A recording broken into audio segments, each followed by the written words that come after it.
یہ دونوں بہنیں مجھے بھی لے ڈوبیں گی۔ انہوں نے اپنے ساتھ ساتھ میرے نصیب پر بھی سیاہی پھیر رکھی ہے۔ پتہ نہیں کیا سوچ کر بیٹھی ہوئی ہیں۔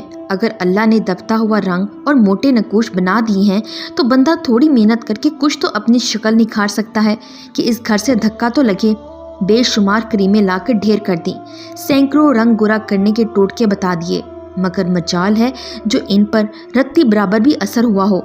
ماں کی راتوں کی نیندیں اڑا رکھی ہیں اور باپ کو فکر و پریشانی میں مبتلا کر رکھا ہے، مگر ان کو احساس ہی نہیں ہے۔ ہزار دفعہ چھوٹی ہو کے سمجھا چکی ہوں کہ یہ چادر کی بکل مار کر پھیکی سی صورت بنا کر مہمانوں کے سامنے نہ آیا کرو، تھوڑا سا فاؤنڈیشن لگا کے تھوڑی سی لپسٹک لگا لیا کرو، دوپٹہ سر کی بجائے شانوں پہ ڈال لیا کرو، خوبصورت نہ صحیح قبول صورت تو لگو۔ پر ان کی عقل میں میری بات کہاں سماتی ہے؟ جب ماں کا ہی ان کو کوئی احساس نہیں تو میں کس کھیت کی مولی ہوں؟ اب میں اپنے منہ سے یہ کہتی کیا خاک اچھی لگوں گی؟ تمہارے رشتے نہ ہونے کی وجہ سے میری عمر بھی نکل جا رہی ہے، اپنی نہیں تو میرا ہی خیال کر لو۔ ابھی تو پھر بھی اکا دکا رشتہ بھولے بھٹکے آ جاتے ہیں، 2-4 سال اور گزرے تو اسی دہلیز پر بیٹھی رہ جائیں گی، پھر دونوں بہنیں مل کر مدرسہ کھول لینا اور ساری عمر بچوں کو درس دیتی رہنا، ماں باپ کو اپنے غم میں وقت سے پہلے قبر میں پہنچا دینا، اور مجھے تو سلگا کر ماریں گی یہ ملانیاں۔ عاقب کب تک انتظار کرے گا؟ اس کی ماں نے تو دن رات اس کے سر پر شادی کی تلوار لٹکا رکھی ہے۔ آخر تم شادی کے لیے حامی کیوں نہیں بھرتے؟ خاندان اور حلقہ احباب میں حسین سے حسین لڑکی اس کی نظر التفات کی منتظر ہے۔ وہ بیچارہ کچھ عرصہ ٹھہر جائیں کہہ کر تھک چکا ہے اور ہر ملاقات پر میرے پیچھے پڑ جاتا ہے کہ دیکھو وقت میرے ہاتھ سے نکلتا جا رہا ہے، کہیں ایسا نہ ہو کہ تم مجھے کھو دو۔ ہر دفعہ یہ جملہ مجھے اذیت میں مبتلا کر دیتا ہے اور میرا دل کرتا ہے کہ مسجدوں میں نکل جاؤں اور مولویوں کی منت کر کے اپنی بہنوں کا رشتہ کرا دوں۔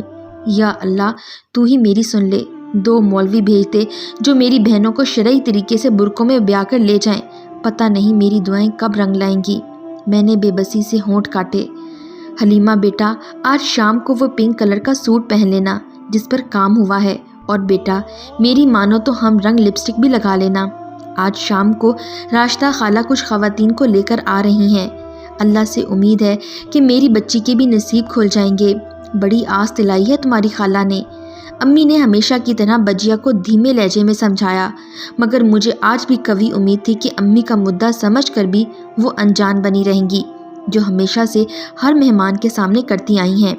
میں تو جل کر کچھ کہنا ہی چھوڑ دیا تھا، ان کو سمجھانا بھینس کے آگے بین بجانے کے مترادف تھا، مگر شام کو بالکل میری سوچ کے مطابق ہی ہوا۔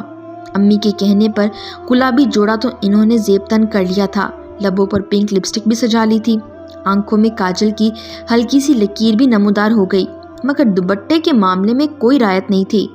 بالوں کی کس کر چوٹی گوند کر پیشانی کو مزید چوڑا کر لیا، اوپر سے پورے سر کو دوپٹے سے ڈھانپ کر اپنے گرد ایسے لپیٹا جیسے کسی میلاد میں جا رہی ہوں۔ چائے کی ٹرائے لیے سنجیدہ سی صورت بنائے جب وہ کمرے میں داخل ہوئیں تو خواتین بجیا پر نظر ڈالنے کے بعد آپس میں نظروں کا تبادلہ کرنے لگیں اور آنکھوں ہی آنکھوں میں ایک دوسرے پر اپنی رائے بھی واضح کر دی۔ میں جو کھڑکی سے لگی یہ سارا منظر ملاحظہ کر رہی تھی، ان کی نظروں کو دیکھ کر ہی بھانپ گئی تھی کہ یہ بیل منڈے نہیں چڑھے گی، اور وہی ہوا جس کے خوف سے ہمارے دل لرز رہے تھے۔ انہوں نے چائے کے ساتھ رکھے لوازمات سے انصاف کرنا بھی گوارا نہ کیا اور خالی چائے پی کر اٹھ کھڑی ہوئیں۔ معاف کرنا بہن، آپ کی بچی بہت سادہ ہے، ہمارے بچے کی ڈیمانڈ بولڈ اور پرکشش لڑکی ہے، ہمیں اجازت دیں۔ انہوں نے تو غیر اخلاقیات کا ایسا مظاہرہ کیا کہ بجیا کے منہ پر ہی صاف انکار کر کے چلی گئیں۔ امی صوفے پر بیٹھی جیسے ڈھہ سی گئیں، راشدہ خالہ انہیں تسلی دینے لگیں اور بجیا نارمل چہرہ لیے کمرے کی طرف چل دیں۔ ہاں، یہ کہاں باز آئیں گی اپنی سادگی سے؟ میں نے نخوت سے جملہ ان کی طرف اچھالا اور امی کے پاس ہی بیٹھ گئی۔ کئی دنوں کے بعد سورج اپنی تابناکیوں سمیت جلوہ گر ہوا تھا۔ میرے امتحانات قریب تھے اور میں پوری دل جمعی پڑھائی میں مصروف تھی۔ میں صبح ناشتہ کر کے اپنی کتابیں لے کر اوپر چھت پر چڑھی تو آفتاب صاحب کو رخصت کر کے ہی نیچے سیڑھیوں کی جانب قدم بڑھائے۔ سامنے سے آتی بوتیک کا سٹائلش سوٹ پہنے، لیزر میں کٹے بال، تراشدہ بھویں اور ہلکے سے میک اپ میں لمبی سرائی دار گردن میں دوپٹہ ڈالے بجیا کو دیکھ کر میں غش ہی تو کھا کر رہ گئی تھی۔ یہ آپ ہیں حلیمہ باجیا؟ میں حیران رہ گئی۔ ہاں غور سے دیکھ لو تمہارے من پسند روپ میں کیسی لگ رہی ہوں میں۔ وہ مسکرائی۔ بہت بہت ہی پیاری۔ میں نے ان کے گلے میں بائیں حمائل کر دیں۔ خوشی سے سرشار امی کچن سے باہر نکلیں تو ہم دونوں کی طرف دیکھ کر مسکرا دیں۔ امی آج تو ہماری بجیا پر سے دیکھیے گا، مہمان خواتین کی نگاہیں نہیں ہٹیں گی۔ بس آج آپ مٹھائی تیار رکھیں۔ انشاءاللہ امی بھی بجیا کی اس بڑی تبدیلی سے کافی مطمئن نظر آ رہی تھیں۔ اچھا چلو تم کچن میں جاؤ، نسیمہ کی مدد کراؤ، صبح سے اکیلی لگی ہوئی ہے۔ امی نے مجھے کچن کی طرف دھکیلا۔ اور ہاں تم ڈرائنگ روم کا رخ نہ کرنا، وہ ہمیشہ کی طرح مجھے نصیحت کرنا نہ بھولیں۔ مجھے اچھی طرح پتہ ہے اور آج تو بجیا کے سامنے میرا چراغ کیا جلے گا۔ میں نے انہیں توصیفی نگاہوں سے دیکھا تو وہ شرما سی گئیں۔ میں گنگناتے ہوئے نسیمہ کے ساتھ کام کروانے لگی۔ آج تو بجیا کا یہ روپ دیکھ کر میرا دل بلیوں اچھل رہا تھا۔ اچھی خاصی شکل کو کیسے بگاڑ رکھا تھا۔ آج تو لڑکے والے کہیں منگنی کی انگوٹھی نہ پہنا جائیں۔ میں دل ہی دل میں مسکرا رہی تھی اور نسیمہ کی طرف دیکھ کر اسے بھی نظروں ہی نظروں میں نصیحت کی کہ کچھ سبق سیکھو بجیا سے، مگر وہ ہر بات سے بے نیاز اپنے کاموں میں لگی رہیں۔ ڈرائنگ روم میں بجیا چائے کی ٹرے لے کر جا چکی تھیں اور میں حسب روایت کھڑکی کی اوٹ سے سارا منظر آنکھوں میں قید کر رہی تھی۔ بجیا مسکراتا چہرہ لیے اپنے بالوں میں انگلیاں پھیرتی ایک شان سے بے نیازی سے بیٹھی تھیں اور رشتے کے لیے آئی خواتین آنکھوں ہی آنکھوں میں ایک دوسرے سے سوال کر رہی تھیں۔ ہمیں آپ کی بچی پسند ہے کہ الفاظ ادا کر بھی دو اور کتنا آزماؤ گی؟ میں ان کی خاموشی سے گھبرائی، مگر اگلے ہی پل میری سماعتوں نے وہ الفاظ سنے کہ میں دنگ رہ گئی۔ بہن ہمیں تو پتہ چلا تھا کہ آپ کی بچی بہت سادہ اور فیشن سے مبرا ہے۔ ہمارا بچہ مذہبی ذہن کا مالک ہے۔ اسے نماز روزے کی پابند اور شریعت کے مطابق پردہ کرنے والی لڑکی چاہیے تاکہ دونوں کی ذہنی ہم آہنگی ہو سکے۔ شاید ہمیں کسی نے غلط معلومات دی۔ مہمان خواتین نے مجھ سمیت سب پر بم پھوڑا۔ امی ساکت رہ گئیں اور بجیا وہ تو کاٹو بدن میں لہو نہیں کہ مستاق جہاں کی تھیں وہاں رہ گئیں۔ خود میرے تلووں سے زمین نکل گئی۔ ہائے اللہ، یہ کیا ہو گیا؟ کیسا نادر موقع میرے ہاتھ سے نکل گیا۔